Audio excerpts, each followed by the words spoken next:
Karibu mwanafunzi. Acha tujadiliane leo, tunaangalia KPSEA Kiswahili. KPSEA grade 6 Kiswahili, tunapojiandaa katika mtihani wetu wa mwaka huu.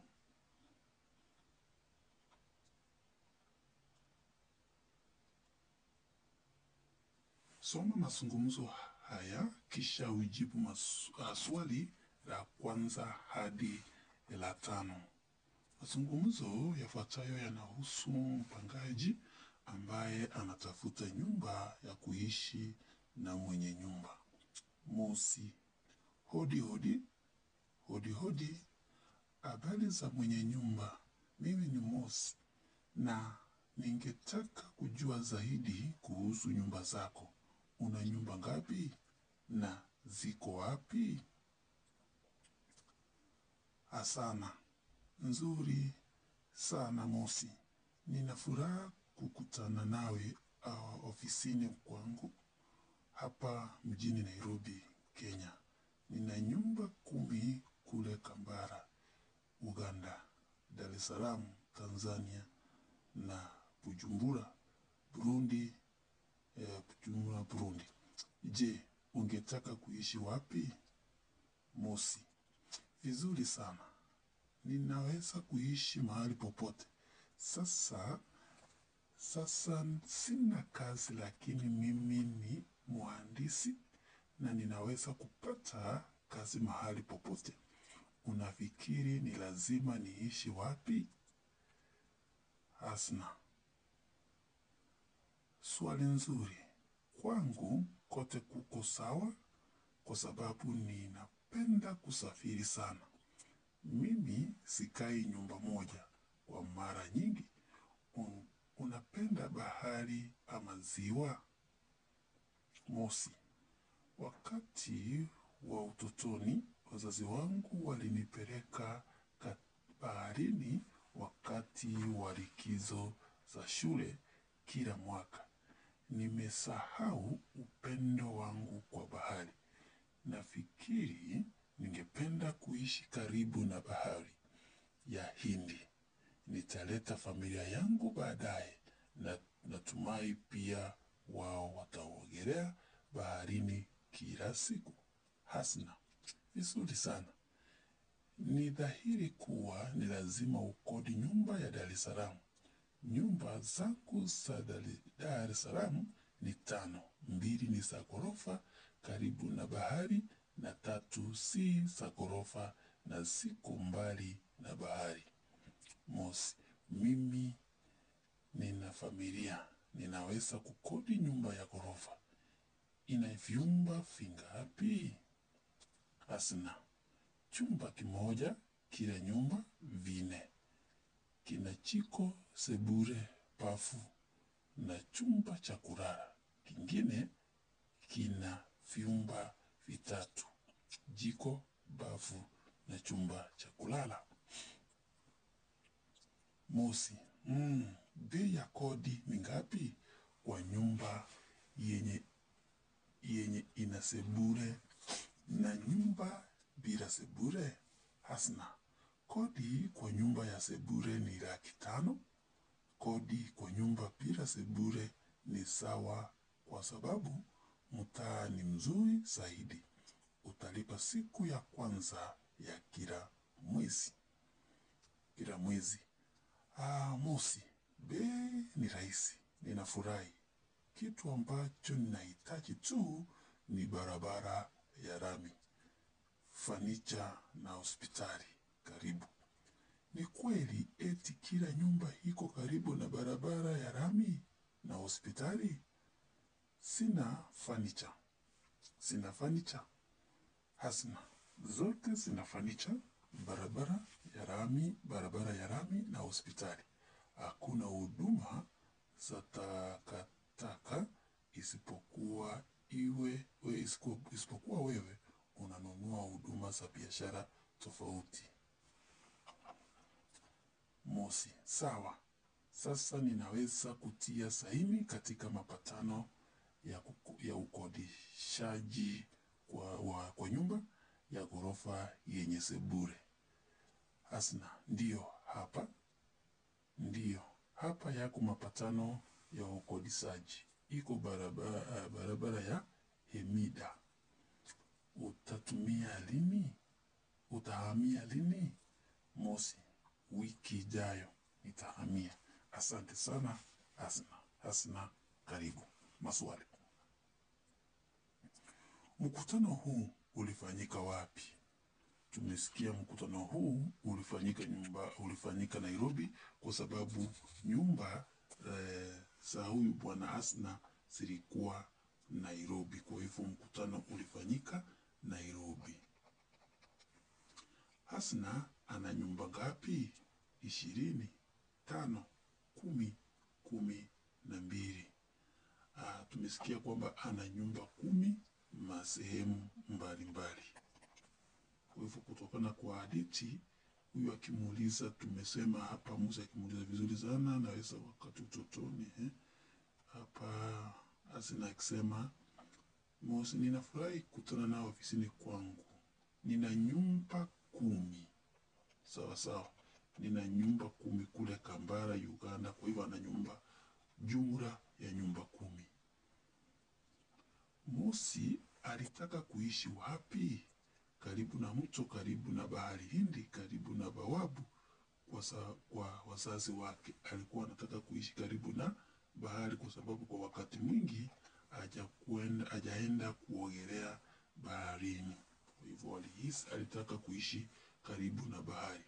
Nyumba aliyoichagua Mosi ilikuwa na sehemu hizi: ila, jiko, bafu, sebure, chumba cha kuegesha magari. Ilikuwa na jiko, bafu, sebure, bali haikuwa na jumba za kuegesha magari. Ni nini kinachodhihirisha kuwa Mosi amekodi nyumba? Risiti, barua ya kodi, mapatano ya ukodishaji, picha ya nyumba. Ni mapatano ya kodi, mapatano ya ukodishaji ndiyo inatuonyesha kwamba hakika ameweza kukodi ile nyumba.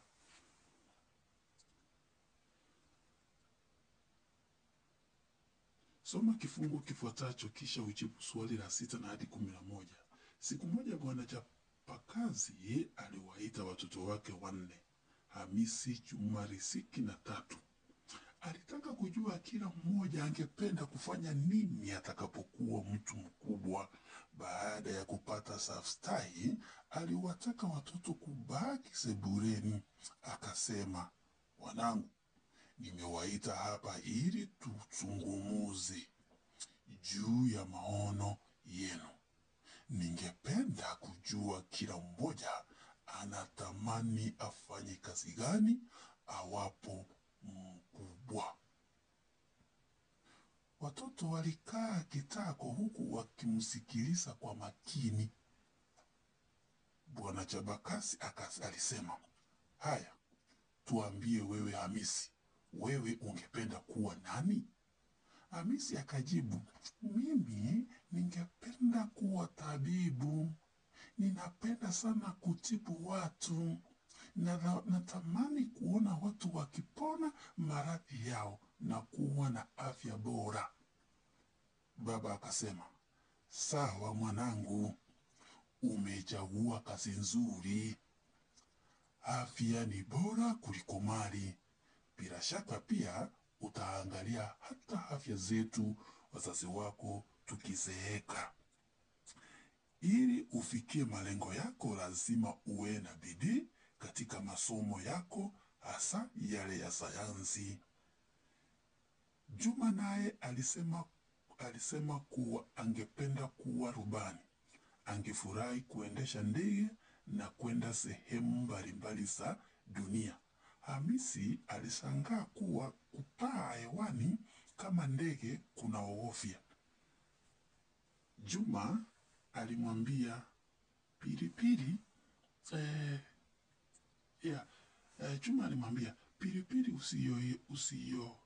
usiyoila ya kuwashia nini?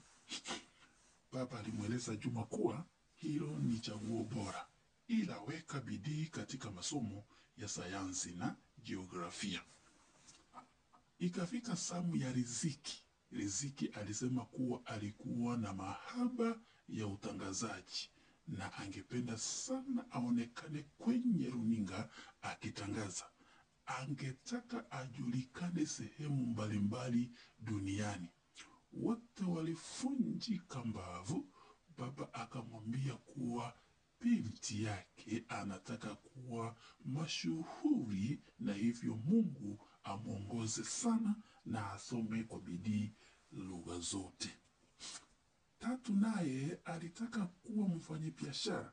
Alisema kuwa angetaka kuwa na fedha nyingi sana. Atakuwa akienda ughaibuni kuleta bidhaa za kuuza. Baba akamwambia kuwa atie bidii katika somo la hisabati na la biashara. Mwishowe baba aliwaasa watoto wake wawe na bidii katika masomo ili watimize malengo yao. Maswali. Kwa nini Bwana Chapakazi aliwaita watoto wake? Ili wapate stafstai? Hapana. Ili waombe pamoja? Hapana. Ili waeleze wema wao? Hapana. Wajadili watakachofanya wakati watakuwa wakubwa. Wakiwa wakubwa walitaka kujadili wajue wanataka kuwa nini. Maono ya Hamisi yalikuwa yapi? Yaani Hamisi yeye alikuwa anataka kuwa nini? Kwa hivyo tumesoma kwamba Hamisi alikuwa anataka kuwa tabibu. Kwa hivyo ukitaka unarudi kwa hadithi kisha unaangalia mahali Hamisi anazungumza. Hamisi ndio huyu hapa. Hamisi alisema hivi. Bwana Chapakazi, haya mtuambie Hamisi. Kwa hivyo Hamisi ndio huyu anazungumza. Wewe ungependa kuwa nini? Hamisi alijibu, mimi ningependa kuwa tabibu. Kwa hivyo majibu unayadondoa jinsi unavyoona na yadondoa hapo katika hadithi ambayo tumepewa au kifungu ambacho tumepewa. Kwa hivyo alitaka kuwa tabibu, sio dereva. Alikuwa anataka kuwa tabibu. Juma alihimizwa atie bidii katika masomo yapi? Juma alihimizwa. Kwa hivyo unapokwenda kwa Juma unarudi kwa kifungo, unaangalia Juma alikuwa anasema. Juma naye alikuwa angependa kuwa rubani. Kwa hivyo ukiangalia hii aya hii inatuambia kwamba alikuwa anataka kuwa rubani. Kwa hivyo tukirudi kwa swali tunajibu kwa uwepesi. Juma alihimizwa atie bidii katika masomo yapi? Kwa sababu alikuwa anataka kuwa rubani, Juma aliambiwa asome sana jiografia na sayansi. Kwa hivyo hiyo tuliona akiambiwa afanye bidii sana kwa sayansi kisha jiografia, kwa sababu mtu ambaye anakuwa rubani lazima jiografia imkubali. Methali, pilipili usiohila ya kuwashia nini? Ina maana gani? Ukila pilipili utawashwa? Hapana. Pilipili ni kali kwa wale wanayoila? Hapana. Kama jambo alikuhusu halina madhara kwako, hapo ndipo. Kama jambo alikuhusu halina madhara kwako. Kwa hivyo unasema mambo ambayo yakuhusu yakuna kuwasha nini? Kwa nini unajihusisha na mambo ambayo yakuhusu? Hivyo ni kusema pilipili usiyoila ya kuwasha nini? Kwa nini Riziki alitaka kuwa mtangazaji? Riziki alitaka kuwa mtangazaji kwa sababu gani? Basi unarudi kwa Riziki, unarudi kwa kifungu chetu, unaangalia mahali Riziki alikuwa anazungumza.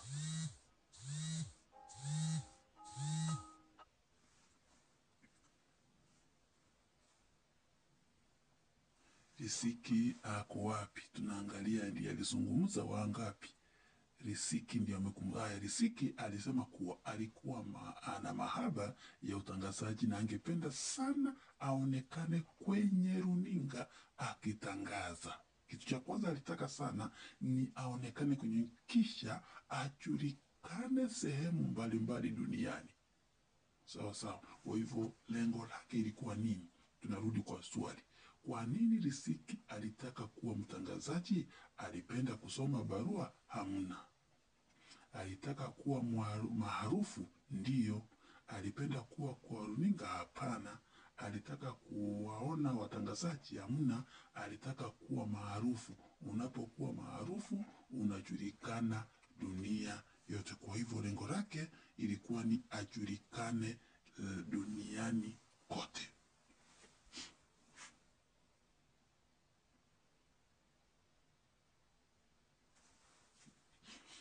Shairi. Ninapiga goti kwa Mola, natuma dua. Kuna kisungumukuti inatusamisha mfua. Hii mbaya bahati na watu wanafia. Mungu utuhurumie, mafuriko yatuua. Kuanzia Kinondoni hadi kule Ubongo, maji hadi Sebureni, maji hauna mpango. Ya tere barabarani, mvua mefunja majengo. Mungu uturehemu, mafuriko yatuua. Hata kuna mporomoko latia huruma. Watu wamo huko mekuwa kama kiama. Hapa ni masikitiko, nyumba chini zazama. Mungu utuhurumie, mafuriko yatuua. Jana nalifunga boma, yanibidi kuondoka. Tunusuru ya Karima, nyumbani pamefurika. Jiji limeshazisima, kuta sinaboromoka. Mungu utuhurumie, mafuriko yatuua. Maswali. Shairi hili lina beti ngapi? Beti ni ngapi katika shairi hili?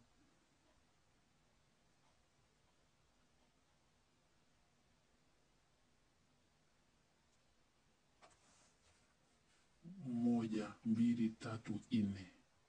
Shairi hili lina beti 4. Moja, beti 1, 2, 3, 4. Shairi hili lina beti 4. Mshororo wa mwisho kwa ubeti unaitwaje? Ule mshororo wa mwisho ambao unarudiwa unaitwa kibwagizo. Kwa hivyo hapa kibwagizo chetu kilikuwa ni Mungu utuhurumie, mafuriko yatuua. Shairi hili linazungumzia nini? Ukosefu wa chakula hamuna, maendeleo maishani hamuna, madhara ya mvua ndio. Kwa hivyo ilikuwa ni madhara kwa sababu tunaona mafuriko yanaua watu na nyumba zinazima, kuta zinaboromoka. Hivyo ni madhara ya mvua. Mshororo wa kwanza, mshororo ni mstari. Mshororo wa kwanza katika ubeti wa kwanza maanisha nini? Kwa hivyo turudi mshororo wa kwanza katika ubeti wa kwanza. Ubeti wa kwanza tuangalie hapa. Hapa ninapiga goti kwa Mola natuma dua. Kwa hivyo mshororo wa kwanza unatuambia kwamba huyu alipiga magoti ili kutuma dua lake, kuomba Mola awahurumie, apate kuwasaidia wasikuje kusombwa na maji. Kwa hivyo mtuangalie maswali ili majibu yanasema nini. Mshororo wa kwanza unamaanisha nini? Anapiga magoti na kuomba Mungu. Anaandaa dua kwa maisha? Amna. Anapiga goti ili dua ije? Hapana. Dua ndio chanzo cha magoti. Hapana, anapiga goti na kumuomba Mungu amunusuru. Kati ya haya madhara, lipi alijatajwa kwenye shairi? Kuporomoka kwa nyumba, mafuriko, vifo vya watu, mafuno bora katika jamii. Hamuna D, hakuna kitu kama hicho tumesoma. Kwa hivyo jibu sahihi katika namba 15 ni D, da.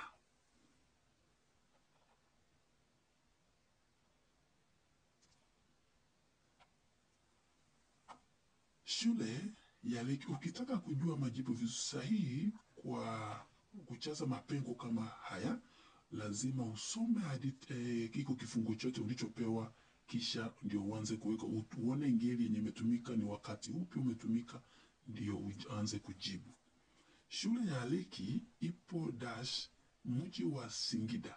Shule hii ina dash mazuri kupendeza. Katika karibu na shule hiyo kuna ziwa Singidani. Walimu, wafanyikazi na wanafunzi hupata hewa dash na upepo mwanana kutoka katika ziwa hili. Sehemu kubwa ya ziwa Singidani hukauka majira ya kiangazi. Siku moja, wanafunzi wa darasa la 6 waliamua kufanya ziara fupi katika dashi jirani ya shule yao. Kuna wengine hawakupata dash la usingizi kwa kuisubiri siku hiyo. Wanafunzi walitamani kutembea sehemu hiyo. Kwa hivyo unapoona kama 20 hawakupata lebe la usingizi, hiyo ndio unaona hiyo jina inaingia peke yake. Kwa hivyo ni vizuri kusoma kwanza kisha unaanza kujibu. Kwanza sasa tuanze nambari 16. Shule ya Leki ipo kando ndani katika pale, iko katika mji wa Singida. Shule hii ina mandhari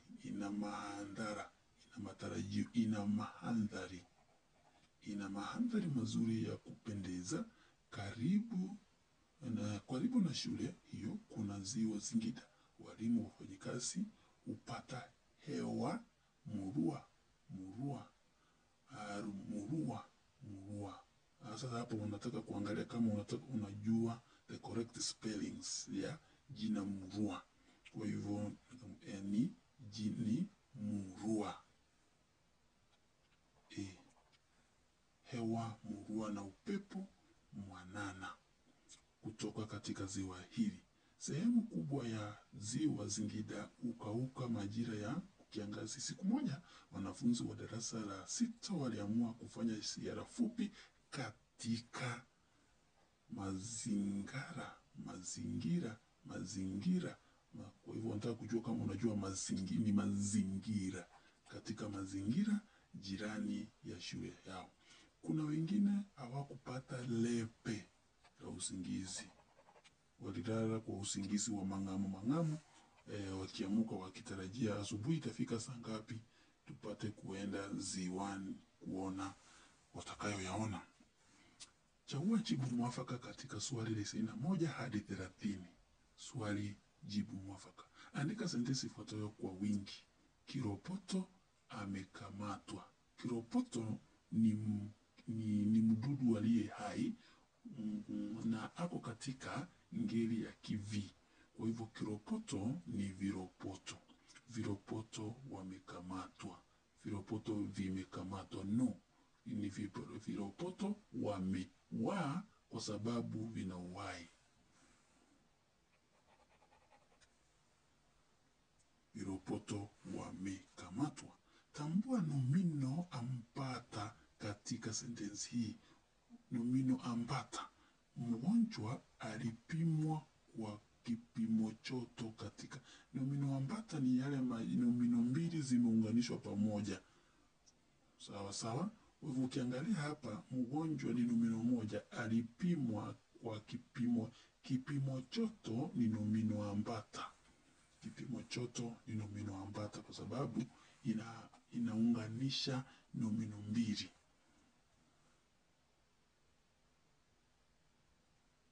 Chagua sentensi iliyoakifishwa vizuri. Kwenu ni wapi? Mwaka umeisha. Je, wewe unalala? Ameenda Mombasa. Kwa hivyo kwa swali, kwenu ni wapi? Ndiyo sahihi. Kwenu ni wapi? Unauliza swali. Mama alikula chumvi nyingi huitwaje? Mama aliyekula chumvi nyingi huitwaje? Mtu ambaye amekula chumvi nyingi ni mtu ameishi miaka mingi. Kwa hivyo ni mtu ni bibi. Bibi ni mama Jise, anaitwa bibi. Mama Jise ambaye amekula chumvi na kuna miaka mingi anaitwa bibi. Kati ya vifaa hivi kipi kiko katika ngeli ya lia? Kuna meza, meza hii, meza hizi. Kwa hivyo unapotaka kujua ngeli ya kitu, lazima ukitungie sentensi kisha uandike umoja wa hiyo sentensi na wingi. Kwa mfano, meza hii, meza hizi.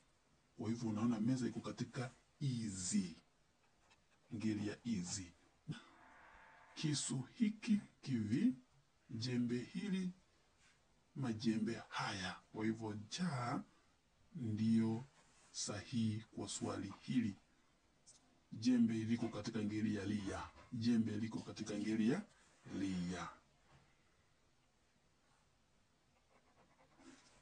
Hii ni kivi. Kamilisha methali hii. Mugagana upwa haliwali mkavu. Kamilisha sentensi ifuatayo. Nyuso zinapendeza. Nyuso zao. Nyuso zao zinapendeza. Chagua nahau inayojumuisha maneno yaliyopigiwa mstari. Malkia alipangusa sakafu kwa maji na kitambaa. Hiyo ni kupiga deki. Kupiga deki ni kumopu. Tambua kisawe cha maneno yaliyopigiwa mstari. Kisawe ni maneno ambayo yanasawia, yana usawa. Hili ni uchochole.